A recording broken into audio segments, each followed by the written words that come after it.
스바냐 3장 9절부터 마지막 절까지 오늘의 본문은 타락한 시대를 살아가는 하나님 백성에게 이 땅에 임할 하나님 나라를 바라보며 찬양하라, 위로 격려하시는 내용입니다. 3장 9절부터 제가 읽겠습니다. 그때에 내가 여러 백성의 입술을 깨끗하게 하여 그들이 다 여호와의 이름을 부르며 한 가지로 나를 섬기게 하리니, 내게 구하는 백성들 곧 내가 흩은 자의 딸이 구스강 건너편에서부터 예물을 가지고 와서 내게 바칠지라. 그날에 네가 내게 범죄한 모든 행위로 말미암아 수치를 당하지 아니할 것은, 그때에 내가 네 가운데서 교만하여 자랑하는 자들을 제거하여 네가 나의 성산에서 다시는 교만하지 않게 할 것임이라. 내가 공고하고 가난한 백성을 네 가운데에 남겨두리니 그들이 여호와의 이름을 의탁하여 보호를 받을지라. 이스라엘의 남은 자는 악을 행하지 아니하며 거짓을 말하지 아니하며 입에 거짓된 혀가 없으며 먹고 누울지라도 그들을 두렵게 할 자가 없으리라. 시온에 따라 노래할지어다. 이스라엘아 기쁘게 부를지어다. 예루살렘 따라 전심으로 기뻐하며 즐거워할지어다. 여호와가 내 형벌을 제거하였고 내 원수를 쫓아냈으며 이스라엘 왕 여호와가 네 가운데 계시니 네가 다시는 화를 당할까 두려워하지 아니할 것이라. 그날에 사람이 예루살렘에 이르기를 두려워하지 말라. 시온아 내 손을 늘어뜨리지 말라. 너의 하나님 여호와가 너희 가운데에 계시니 그는 구원을 베푸실 전능자이시라. 그가 너로 말미암아 기쁨을 이기지 못하시며 너를 잠잠히 사랑하시며 너로 말미암아 즐거이 부르며 기뻐하시리라 하리라. 내가 절기로 말미암아 근심하는 자들을 모으리니 그들은 네게 속한 자라. 그들에게 지워진 짐이 치욕이 되었느니라. 그때에 내가 너를 괴롭게 하는 자를 다 벌하고 저는 자를 구원하며 쫓겨난 자를 모으며 온 세상에서 수욕받는 자에게 칭찬과 명성을 얻게 하리라. 내가 그때에 너희를 이끌고 그때에 너희를 모을지라. 내가 너희 목전에서 너희의 사로잡힘을 돌이킬 때에 너희에게 천하 만민 가운데서 명성과 칭찬을 얻게 하리라. 여호와의 말이니라. 아멘. 성경에서 우리가 선지서로 분류하는 이사야부터 예레미야 쭉 해가지고 마지막 말라기까지 이 모든 선지서들의 내용은 대동소이합니다. 사람들이 우상 숭배하고 사회적 불의를 저지르는 죄악을 고발하고 회개를 촉구하고 멸망을 경고하고 또 회복의 소망을 줍니다. 특히 멸망에 있어서 하나님께서 이 땅에 오셔서 친히 심판하시는데 선지자들은 이 날을 여호와의 날이라고 부릅니다. 이 세상에서 떵떵거리며 살던 악인들과 악한 나라들을 하나님께서 친히 멸망시키시는 날이에요. 그리고 이 땅에 정의와 사랑으로 다스리는 새 나라를 세우시는데 이 나라가 하나님 나라입니다. 하나님 뜻대로 다스려지는 나라, 창세 때 하나님께서 계획하셨던 나라.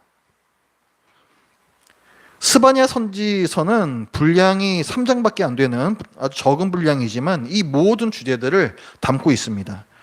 우상을 숭배하며 사회적 불의가 판치는 남유다와 이방 나라들이 여호와의 날에 멸망당할 것이다.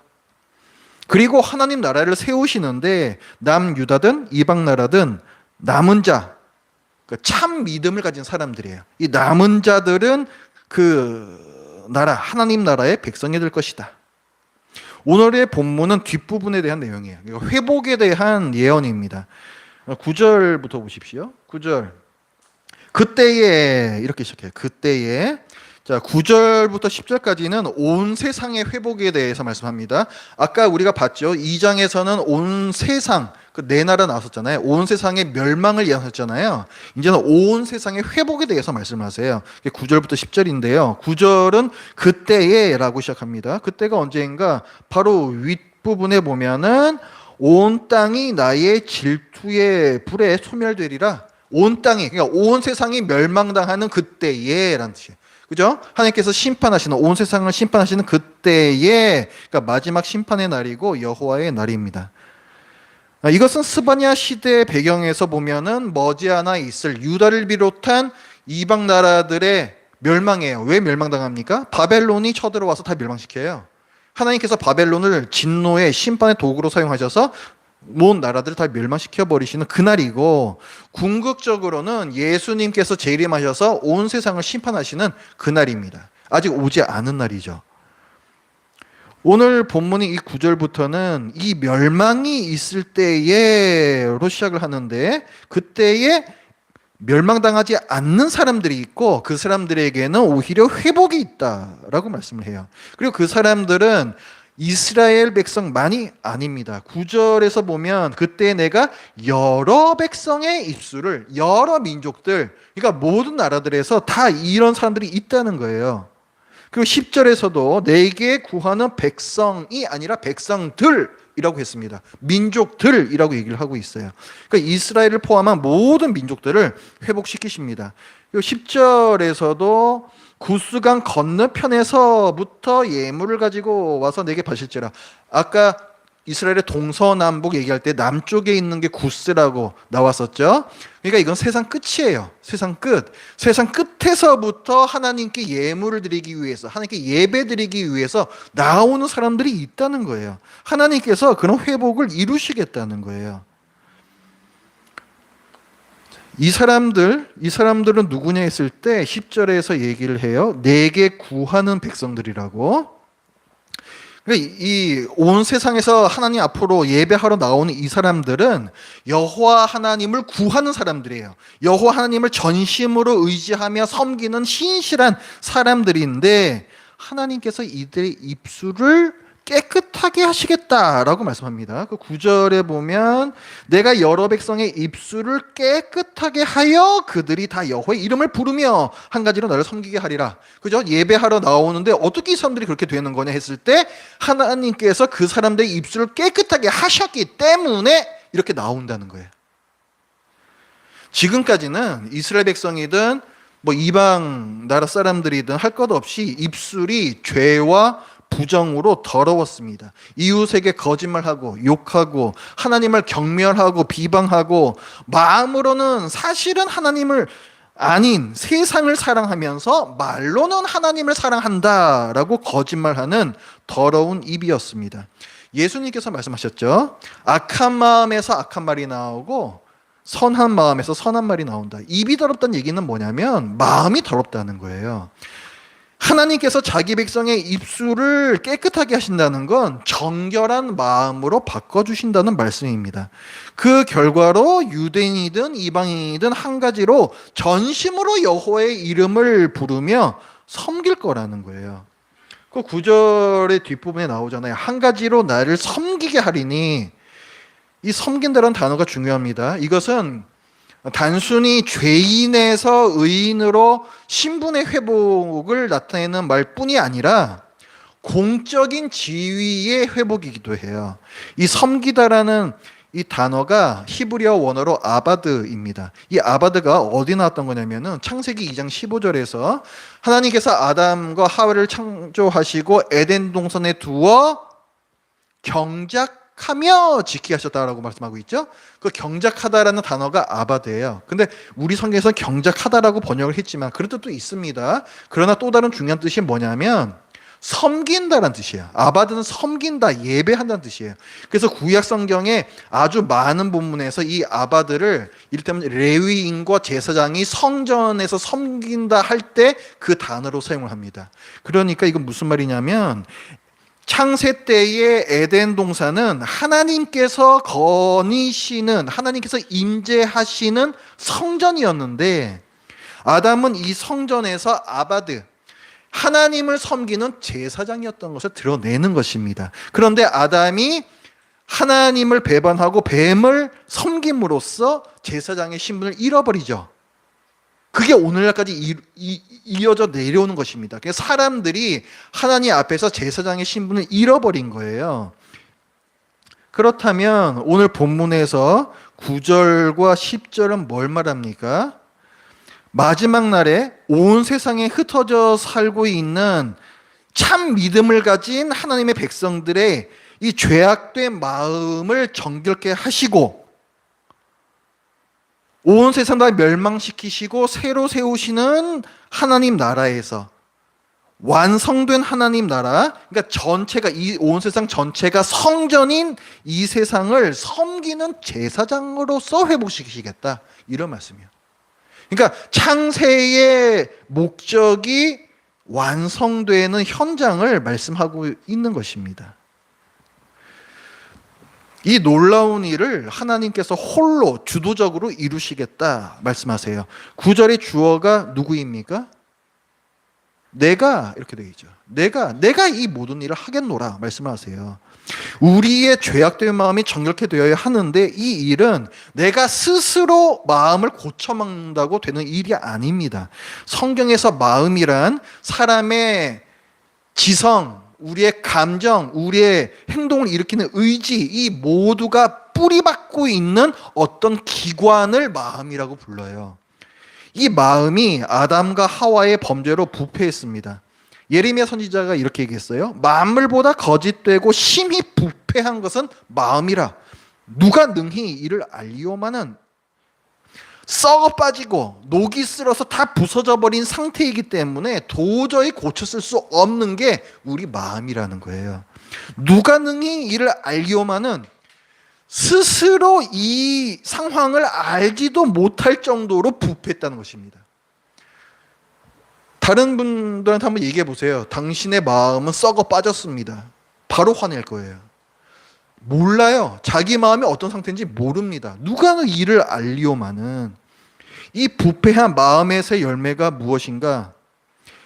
이 마음은 뿌리 내리고 있는 기관이라 그랬어요. 거기에 뿌리 받고 있는 지정의 모든 영역에서 하나님을 싫어하고 그분의 말씀을 싫어하고 어떻게든지 거부하려고 하는 완고하고 악한 마음, 성경에서는 완악함이라고 표현을 해요. 이것이 부패한 마음에서 나오는 열매입니다. 이 부패한 마음은 우리가 고칠 수 없어요. 다윗이 간구했듯이 정한 마음을 창조하시고 정직한 영을 새롭게 하심으로써만 가능한 것입니다. 그러니까 이것은 새로운 창조예요. 다시 우리 안에서 새 창조가 일어나야 하는데, 이 창조의 능력이 누구에게 있겠습니까? 창조의 능력은 하나님께밖에 없어요. 그러니까 하나님께서만 이걸 고칠 수가 있는 거예요. 그리고 이 일이 역사 속에서 실제로 시작이 되었습니다. 예수님의 십자가 대속으로 아담 때로부터 내려오는 원죄와 우리가 스스로 지은 자범죄들이라고 부르는 것, 이런 모든 죄들이 다 씻김을 받았습니다. 오순절 성령 강림 이후에 모든 신자들의 마음에 성령님께서 내려와 거하시면서 하나님과 그분의 말씀을 싫어하고 어떻게든 거부하려고 하는 우리의 완고하고 악한 마음이 하나님을 사랑하여 그분의 이름을 부르며 기꺼이 순종하려는 부드러운 마음으로 질적으로 변화가 됩니다. 그게 오늘 말씀에서 예언하고 있는 바예요. 유대인이든 한국인이든 상관없습니다. 하나님의 말씀과 상관없이 자기 좋을 대로 살아가던 죄를 고백하고 그 삶에서 실제로 돌이키는, 회개하는 사람들, 그리고 예수님을 하나님의 아들이요, 내가 지금까지 지어온, 또 앞으로 내가 하나님께 순종하려고 해도 완전히 순종하지는 못할 그 죄들, 이 죄들의 형벌로부터 구원하신 분으로서 예수 그리스도를 믿는 자들은 죄 씻음 받고 하나님 나라에 들어가 하나님 앞에서 하나님을 섬기는 제사장, 하나님의 백성이 됩니다. 이 사람들, 죄된 삶에서 회개하고 하나님을 참으로 믿는 하나님의 참 백성을 많은 선지자들이 남은 자라고 부릅니다. 그 남은 자가 스바냐서에도 나와요. 11절부터의 말씀을 보십시오. 그날에 네가 내게 범죄한 모든 행위로 말미암아 수치를 당하지 아니할 것은, 그러니까 하나님께서 하나님 나라를 세우시고 그 다음에 악인들을 멸망시키시고 남은 자들을 구원하시는 이때에, 그때에 내가 네 가운데서 교만하여 자랑하는 자를 제거하여 네가 나의 성산에서 다시는 교만하지 않게 할 것이라. 악인들에 대한 형벌이죠. 그 다음에 12절, 내가 공고하고 가난한 백성을 네 가운데 남겨두리니, 여기 남은 자의 개념이 나옵니다. 그들이 여호와의 이름을 의탁하여 보호를 받을지라. 13절, 이스라엘의 남은 자는 명확하게 진술하고 있죠. 남은 자, 악을 행하지 아니하며 거짓을 말하지 아니하며 입에 거짓된 혀가 없으며 먹고 누울지라도 그들을 두렵게 할 자가 없으리라. 그 11절 다시 한번 보십시오. 11절 그날에 이렇게 시작해요. 여호와의 날, 마지막 심판의 날입니다. 그리고 11절 그 중간에서도 그때에 하면서 내가 세상을 심판할 때에 라고 이어지죠. 이거 마지막 날이에요.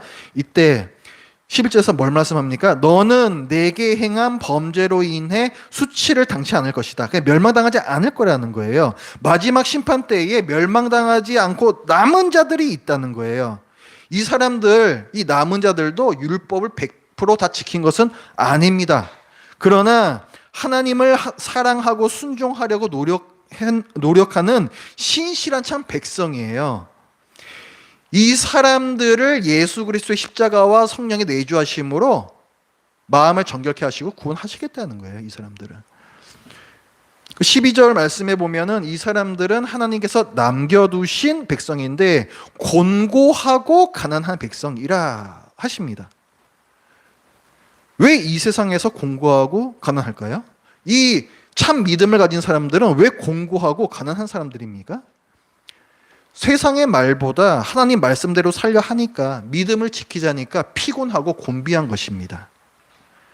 12절 뒷부분에서 얘기하죠. 그들이 여호와의 이름을 이탁하여 이렇게 얘기해요. 다른 걸 의지하지 않아요. 하나님의 이름만을 의지하기 때문에 그 삶이 피곤하고 곤비한 것입니다. 그리고 왜 가난할까요? 이 가난하다라는 이 단어는 겸손하다라는 단어예요. 겸손하다. 하나님 앞에서 겸손하여 이런 말이에요. 그러니까 공고하고 가난한 백성은 하나님 말씀 앞에서 겸손히 무릎 꿇고 순종하는 백성을 가리킵니다. 하나님께서 남겨두신 이 백성이 13절에서는 남은 자라고 나오잖아요. 그러니까 이 사람들은 말과 행동에서 믿음의 열매가 있는 참 신자, 하나님의 참 백성들입니다.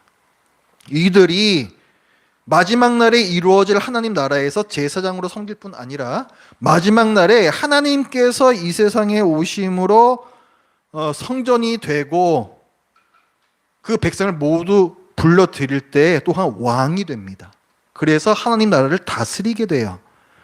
아까 그 제사장이 된다는 거는 아까 우리가 봤어요. 그 왕이 된다는 건 어디 나오는가? 그 11절부터 12절 여기 말씀에 나와요. 11절 중간에 보면 악인들에 대한 심판을 얘기하는데 악인들에 대해서 뭐라고 묘사하는가 보십시오. 내가 네 가운데에서, 그러니까 네 가운데라는 거는 지금 온 세상의 중심에 있는 사람들이 권력과 부를 쥐고 흔들고 있는 사람들이에요. 그죠? 네 가운데에서 교만하여 자랑하는 자들, 악인들입니다. 자기의 권력과 힘을 가지고 떵떵거리며 살고 있는 바로 이 사람들, 악인들을 제거하실 거래요.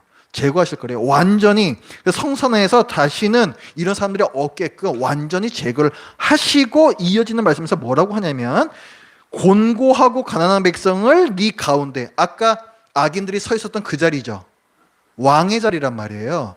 그 자리에 그대로 당신의 백성을 세우시겠다는 거예요. 그러니까 오늘의 이 본문에서는 남은 자들이 하나님의 제사장이 되고 왕이 된다라고 말씀을 하고 있습니다. 이들은 참 왕이신 하나님의 부왕으로서 이 세상을 다스려요. 그 12절 마지막에 보면 그들이 여호와의 이름을 의탁하여 보호를 받는다 그랬어요. 자기가 천상천하 유아독존 왕이면은 누구의 보호도 필요 없고 누구를 의지할 필요도 없습니다. 그렇죠? 근데 여기서는 어때요? 지금 그 가운데에 세워진 하나님의 백성이 여전히 여호와의 이름을 의지하며 보호를 받고 있죠. 그러니까 이 왕들은 참 왕이신 하나님의 부왕들인 거예요. 이게 뭡니까? 하나님께서 아담과 하와를 지으셨을 때 바로 그 그림이에요. 이게. 그죠?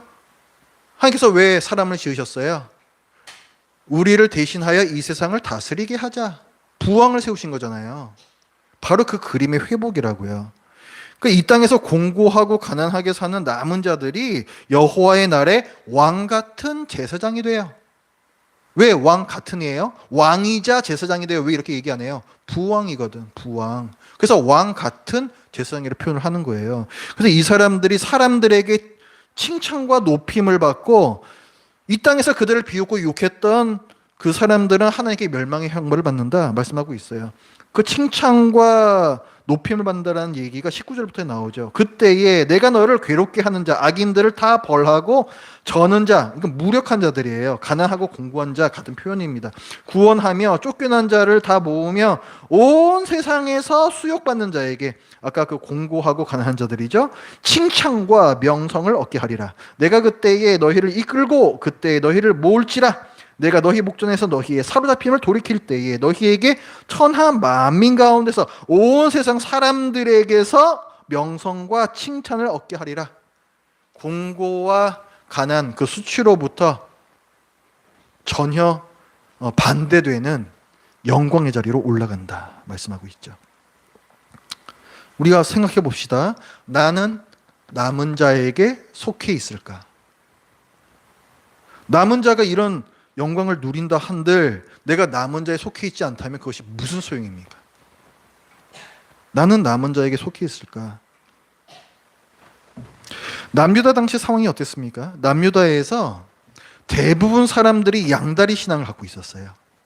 그래서 하나님께 예배를 드리면서 또한 우상을 은밀히 섬겼습니다.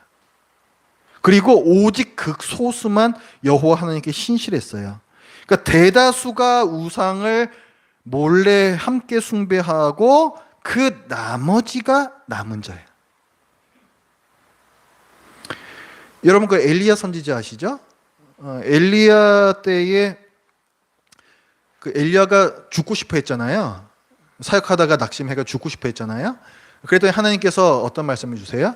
이 땅에 바알에게 무릎 꿇지 않은 자가 몇 명이다? 7천 명이다 말씀을 주세요. 7천 명이다. 그 당시 인구가 몇 명이었을까요? 그거 생각해 보셨어요? 7천 명이면 많은 겁니까? 적은 겁니까? 이스라엘 백성이 출애굽하여 가나안 땅에 들어왔을 때 남자만 세어서 60만이었어요. 그럼 엘리야 때면은 시간이 한참 흘렀습니다. 인구가 많이 불었겠죠. 그렇죠? 아마 몇백만 됐을 거예요. 몇백만. 여자, 그러니까 그 남자만 60만이면 전쟁에 나갈 수 있는 장정만 60만이라고 했거든요. 그러니까 여자, 그다음에 노인, 어린아이 다 합치면은 최소한 몇백만입니다. 거기에서 몇 명? 7천 명. 남은 자는 7천 명밖에 안 됐어요. 몇 퍼센트입니까? 근데 이 이스라엘이라는 나라가 뭐 이신저신 다 섬기는 나라라고 되어 있어요? 아니에요. 우리는 여호와만 섬기겠노라 입으로 다들 그렇게 고백하는 그런 나라였다고요. 그런 나라인데도 7천 명밖에 안 됐어요. 하나님께서 보시기에 신실한 참백성 7천 명밖에 안 됐다고. 대다수는 세상을 그냥 쫓아가는 삶을 살았습니다. 세상에서 기쁨 누리고 적당히 신앙생활하고 그냥 우린 하나님께서 택정하신 백성이니까 하나님께서 구원하시겠지 이런 안이한 생각에 빠져가지고 그렇게 살았어요. 하나님 말씀을 따르는 삶이라는 게 있잖아요. 그 삶으로 회개한 적이 없어요.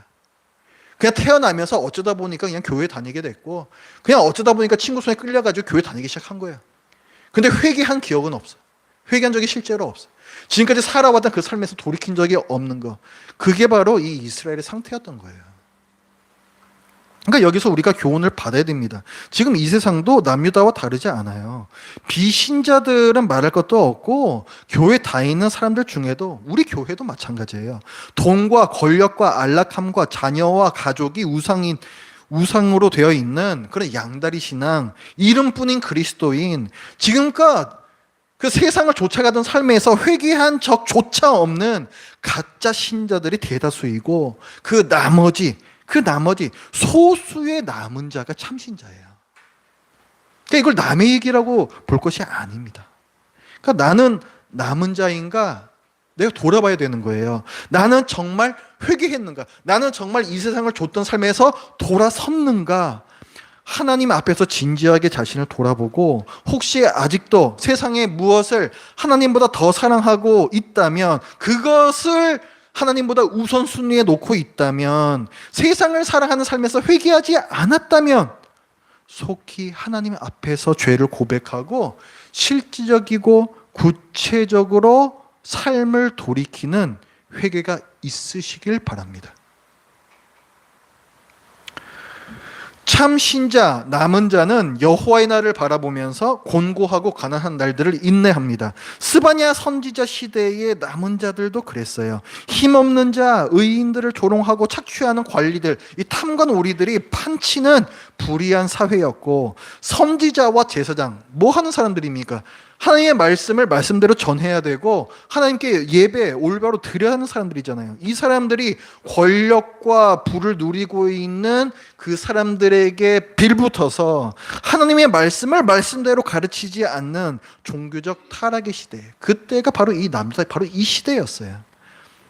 이 지난한 삶에서 지쳐 맥이 풀리고 때로는 눈물을 흘리는 남은 자들을 하나님께서 부르십니다.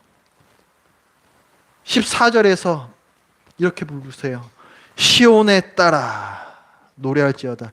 이스라엘아 기쁘게 부를지어다. 하나님께서 부르십니다. 시온에 따라 이스라엘아. 그리고 말씀하세요. 노래하라 말씀하십니다. 14절에서는 이 노래하라는 표현을 3번 반복하되 점점 더 강한 표현을 사용해요. 시온에 따라 노래할지어다. 이스라엘아 기쁘게 부를지어다. 예루살렘 따라 전심으로 기뻐하며 즐거워할지어다. 노래하라, 즐거이 노래하라. 억지 노래 말고 진심으로 전심을 다하여 즐거이 노래하라. 3번의 반복이고 점차 강해진다. 무슨 의미입니까?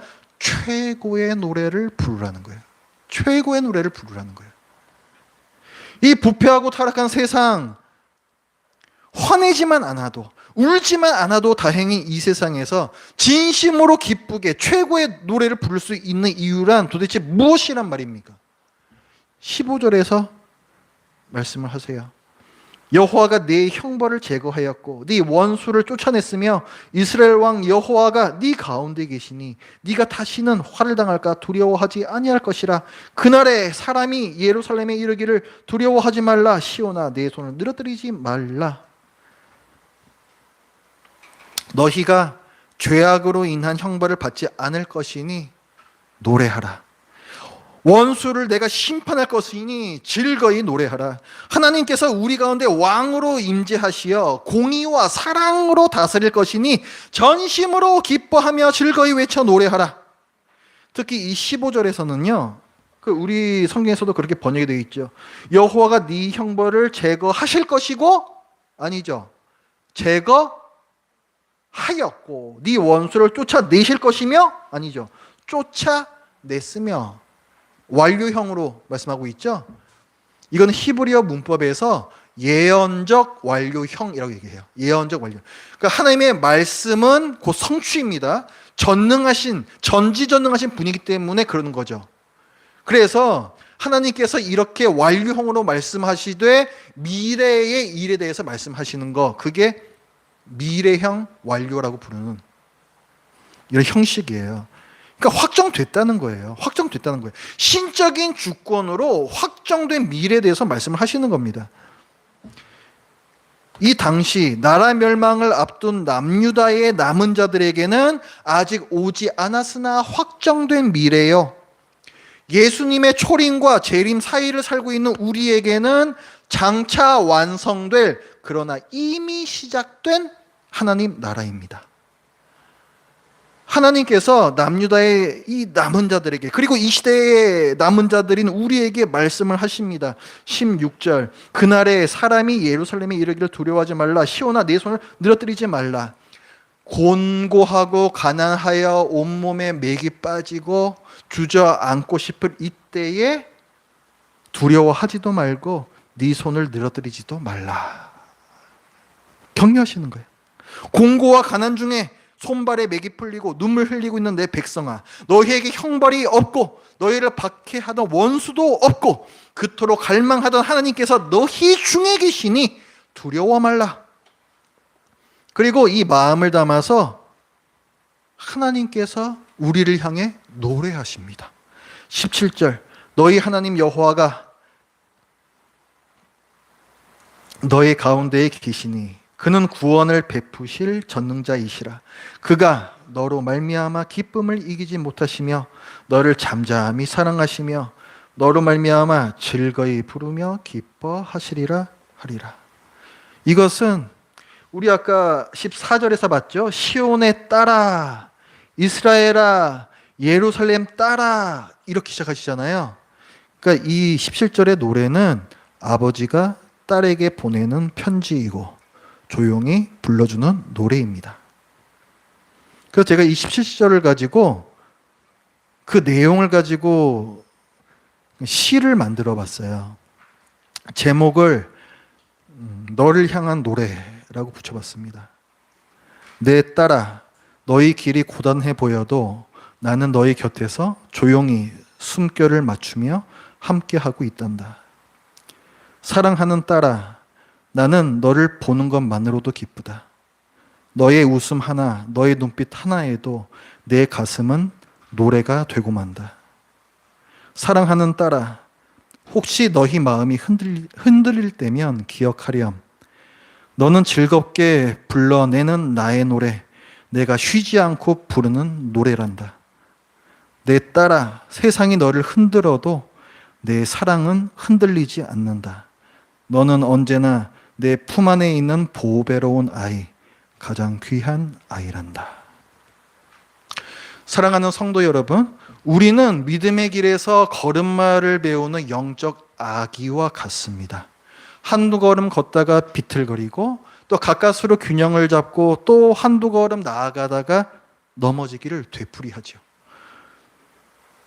사려 깊은 부모는 비틀거리는 아이를 바로 잡아주지 않고 넘어진 아이를 냉큼 일으켜 세우지 않습니다.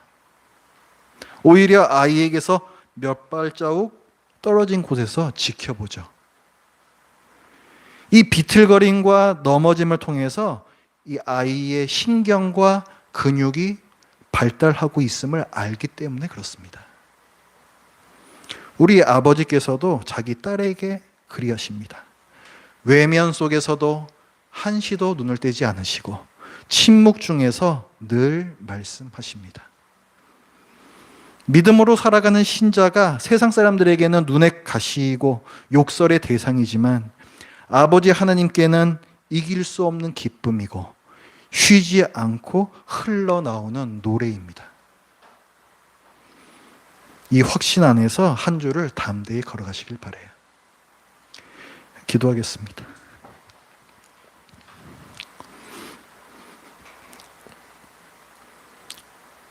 너무나도 약하고 보잘것없고 하나님을 사랑하기보다 이 세상 것에 눈이 돌아가기가 더 바쁜 저희를 그럼에도 포기하지 않으시고 늘 바라봐 주시며 늘 침묵 속에 말씀해 주시는 하나님 아버지, 자기 딸을 바라보는 그 그윽한 아버지의 눈빛으로 저희를 항상 바라봐 주시는 아버지 하나님, 저희들이 그런 존재인 줄 몰랐습니다.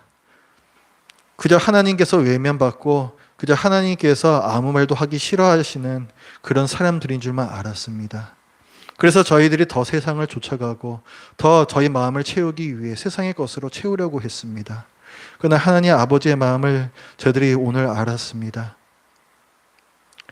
저희를 기쁨이라 말씀해 주시고 너희는 언제나 내 자랑이다 말씀해 주시는 아버지의 그 기대와 아버지의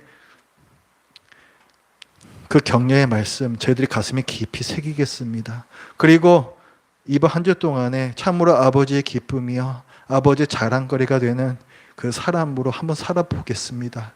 하나님 아버지시여, 나라가 멸망할 것을 앞두고 낙심해 있는 이 이스라엘 백성처럼 저희도 거센 파도와 같이 저희를 덮치려고 하는 세상 앞에서 내일이 두렵습니다.